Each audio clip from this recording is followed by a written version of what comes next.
सहकारिता आंदोलन की पूरे देश के लिए यह काला अध्याय के रूप में जाना जाएगा। जिस तरह से चंडीगढ़ मेयर कांड हुआ, उससे भी बड़ा कांड होने वाला है। किसान की सेवा करते हैं, गरीब लोगों की सेवा करते हैं और उसी सेवा भाव से काउंटिंग का आदेश निर्गत किया गया, जो बहुत ही दुर्भाग्यपूर्ण है। लोग ने कहा कि ज्यादा से ज्यादा लोगों को, आप नए लोगों को भी जोड़ करके चुनाव कराइए। आज राष्ट्रपिता महात्मा गांधी जी का शहादत दिवस है और आप अच्छी तरह जानते हैं कि अगर सत्याग्रह आंदोलन शुरुआत हुआ तो चंपारण की धरती से वर्ष 1917 में शुरुआत हुआ और यही वो बिहार की पावन धरती है जहां से विश्व में प्रथम गणतंत्र की भी स्थापना हुई। और उसी धरती पे जिस तरह से जनतांत्रिक मूल्यों का गला घोटा गया वो अद्वितीय है।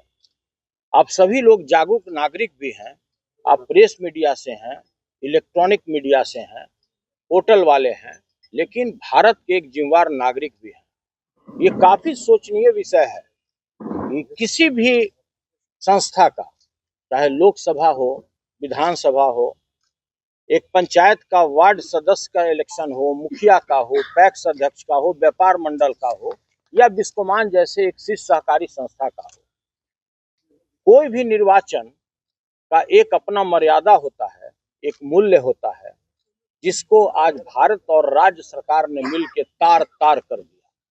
मर्यादा नाम की कोई चीज ही नहीं रहा। निर्वाचन की जो सभी परंपराएं थे, उस सभी को लोगों ने ध्वस्त कर दिया। आप अच्छी तरह अवगत है कि आज 15 महीनों से बिस्कोमान का निर्वाचन चल रहा है। पहला बार जब निर्वाचन निर्विरोध होने के कगार पर था, रिटर्निंग अफसर के रूप में वर्तमान जिलाधिकारी थे और बिना कारण का उस निर्वाचन जो निर्विरोध हो चुका था उसको गलत तरीके से गलत आरोप लगाते हुए उसको रद्द कर दिया गया। इसके बाद पुनः चुनाव का कार्यक्रम निर्धारित किया गया। उसके बाद भी जब अगले को लगा, जो केंद्र में और राज्य में बैठे हुए शासक हैं, जब उनको लगा कि मेरे लोग इसमें निर्वाचित होकर नहीं आ पाएंगे, तो उन्होंने प्रोग्राम में फिर से उसको रिशेड्यूल किया। एक बार किया, 2 बार किया, 3 बार किया। उसके बाद भी जब देखा कि हमारे लोग नहीं आ पा रहे हैं, तब उन्होंने 800 नए लोगों को शेयर अलॉट करके उसको एलिजिबल बनाया पूरे बिहार और झारखंड में। उस पर भी हम लोगों के पूरे टीम को, पूरे सहकारिता आंदोलन से जुड़े हुए लोगों को किसी प्रकार की आपत्ति नहीं थी। हम लोग ने कहा कि ज्यादा से ज्यादा लोगों को, आप नए लोगों को भी जोड़ करके चुनाव कराइए।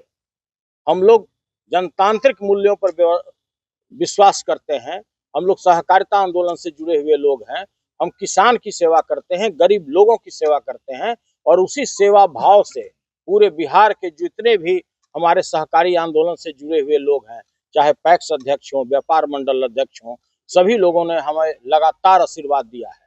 हम 22 सालों से बिस्कोमान के अध्यक्ष रहे हैं। मैं उस समय अध्यक्ष बना जिस समय इसके पास मात्र 16,000 रुपये का पूंजी था। 16,000 रुपये से शुरुआत किया। 300 करोड़ रुपया संस्था पर कार्मिकों का पीएफ का पैसा बकाया था और तनख्वाह बकाया था। हम लोगों ने बगैर किसी सरकार से किसी प्रकार का अनुदान लिए हुए, बगैर बैंक से ऋण लिए हुए, बगैर कोई अपनी प्रॉपर्टी बेचे हुए, हम लोगों ने अपने पूरे कार्यकाल में जितने भी निदेशक मंडल के बोर्ड के जितने भी माननीय सदस्य थे, सभी लोगों ने, हम लोग दिन रात मेहनत, ईमानदारी के साथ मेहनत करते हुए कर्मचारियों को 250 करोड़ रुपए से ऊपर वेतन और पीएफ का भुगतान किया और 1 तारीख को हम लोग 1.5 करोड़ रुपए अपने कार्मिकों को भुगतान करते थे। इसमें न तो सरकार का सहयोग था, न किसी और व्यक्ति का सहयोग था। सभी सहकारी आंदोलन से जुड़े हुए लोग एक मत से, एक विचार से, जो सहकारिता के मूल मंत्र है, सहकारिता में सभी लोग जानते हैं कि सभी जाति, सभी धर्म के पार्टी के लोग होते हैं और एकजुट होकर के गरीब किसानों का, जितने भी लोग हैं, आम जनों का हम लोग सेवा करते आए हैं। जब संस्था का चुनाव नए मेंबर को शेयर अलॉट करने के बाद जब हुआ, तो उसकी भी तिथि निर्धारित की गई। जब इन लोगों को लगा कि इसमें भी हम सक्सीड नहीं कर पाएंगे, तो उसको भी किसी कारणवश किसी मृत्यु का बहाना बनाते हुए उसमें फिर चेंजिंग किया गया। आप अच्छी तरह जानते हैं, एक कार्यक्रम जो बनाया गया था, जिसका जो चुनाव था वो निर्धारित था 20, उसका निर्धारित था 16 जनवरी को होना। 16 जनवरी के तिथि को बढ़ा करके फिर से एक नया रिशेड्यूल कार्यक्रम बनाया गया, जिसमें था कि 24 तारीख को इसका निर्वाचन होगा। बिस्कोमान का जो निर्वाचन 24 तारीख को संपन्न हुआ, किसके देखरेख में हुआ? इसके लिए भारत सरकार का जो सहकारी निर्वाचन प्राधिकार है, उसके स्वयं जो सबसे बड़े देश के अधिकारी हैं, जो उसके चेयरमैन हैं और वाइस चेयरमैन हैं, उनका दौरा हुआ इसी कार्यक्रम के लिए। इसकी पत्र हम आप लोगों को हस्तगत कराएंगे। इनके नेतृत्व में, इनके देखरेख में, इनके पर्यवेक्षण में बिस्कोमान का निर्वाचन 24 तारीख को संपन्न हुआ। उसकी काउंटिंग की गई, एक एक चीज की सीसीटीवी कैमरा में और वीडियो फोटोग्राफी की गई। उसके बाद लगभग 12 निदेशक मंडल के सदस्य हमारे पैनल के जीत के आए और सरकार के पैनल के 5 लोग जीत करके आए। सभी लोग जानते हैं, जितने भी लोग हैं, समाज के लोग हैं, आप लोग भारत के नागरिक हैं, सभी लोगों को यह अच्छी तरह से पता है कि अगर कोई भी रिकाउंटिंग होता है, उसी समय रिटर्निंग अफसर को लीक कर दिया जाता है। इस काउंटिंग से हम संतुष्ट नहीं हैं, लेकिन उस समय रिटर्निंग अफसर को हम धन्यवाद देना चाहते हैं कि उन्होंने उस समय सभी लोगों को बोला कि किसी प्रकार का अगर आपको गिनती में, मतगणना में किसी प्रकार की कोई आपत्ति है तो कृपया आप लोग लिख करके दें, मैं पुनः उसका मतगणना करा दूंगा। उस समय उस स्थिति में भारत के जो सहकारी निर्वाचन प्राधिकार के जो चेयरमैन और वाइस चेयरमैन थे, वो भी उपस्थित थे। उस समय किसी लोगों ने नहीं दिया। आज जब 27 तारीख को जब हम लोगों को सर्टिफिकेट निर्गत करना था, और यह भी देश का एक अभूतपूर्व घटना है कि निर्वाचन हुआ 24 तारीख को, मतगणना हुआ 24 तारीख को, और रिजल्ट देने का भारत सरकार के अप्रूवल के बाद तिथि निर्धारित की गई 27 तारीख। 27 तारीख को हम लोग को सर्टिफिकेट, निर्वाचन प्रमाण पत्र मुहैया नहीं किया गया। 29 तारीख को शाम को जिला पदाधिकारी, रिटर्निंग अफसर के यहाँ से हम लोग को सूचना दी गई कि हम लोग 1 तारीख को पुनः इसका मतदान, जिस तरह से चंडीगढ़ मेयर कांड हुआ, उससे भी बड़ा कांड होने वाला है इस पटना में। डीके के दबाव पर यहाँ के रिटर्निंग अफसर एक आवेदन लेकर दिल्ली भेजे और दिल्ली से उन्होंने आदेश कराया कि इसका पुनः हम लोग मतगणना करेंगे। जो बैलेट बॉक्स है, जो मतपत्र है, जो यूज किया हुआ मतपत्र है, न तो किसी भी व्यक्ति से उस पर साइन कराया गया, न उसको सील कराया गया, और उसको इसी तरह से कहीं पे ये लोग जिलाधिकारी ने रखवाया है। हम लोग को पूरी तरह आशंका है कि ये लोग बिल्कुल गड़बड़ी करेंगे, और अगर इसमें जो मतगणना हुआ है पहले और जो लोग पहले निर्वाचित हुए हैं, अगर एक भी फेरबदल होता है उसमें, तो इसके लिए उत्तरदायी कौन होगा?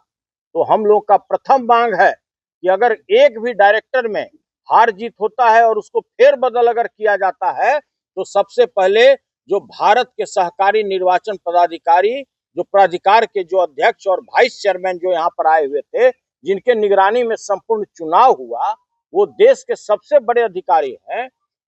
सबसे पहले तो उनको इस्तीफा दे देना चाहिए, इसलिए कि जब अगर उनके निगरानी में सारा कार्य संपन्न हुआ, सीसीटीवी के निगरानी में हुआ, वीडियो के निगरानी में हुआ और जिलाधिकारी के निगरानी में हुआ, और फिर भी अगर रिकाउंटिंग का अगर आदेश पारित होता है, तो इस संविधान में इससे बड़ा काला अध्याय नहीं हो सकता है। इसके अतिरिक्त जिस तरह के बेईमानी करने पर ये लोग आमदा है, मुझे पूरी तरह आशंका है, मेरे पूरे टीम को आशंका है, पूरे बिहार के सहकारी आंदोलन से जुड़े हुए लोगों को आशंका है कि ये बेईमान शासक लोग, ये लोग दबाव में आकर के रिटर्निंग अफसर से गड़बड़ी कराने का काम करेंगे। और इसके साथ ही मैं यह भी आप लोग के माध्यम से सूचित करना चाहता हूं कि ये लोग जितने भी लोग हैं, इनका एक सूत्री कार्यक्रम है कि किसी तरह से इस चुनाव को अवैध घोषित किया जाए। इसके अतिरिक्त इसके टाइम को और एक्सटेंड किया जाए। आप लोग अच्छी तरह जानते हैं कि जब रिकाउंटिंग का आदेश हुआ, तो साथ साथ सर्टिफिकेट देने का भी तिथि निर्धारित किया जाना चाहिए था। कोई तिथि निर्धारित नहीं किया गया।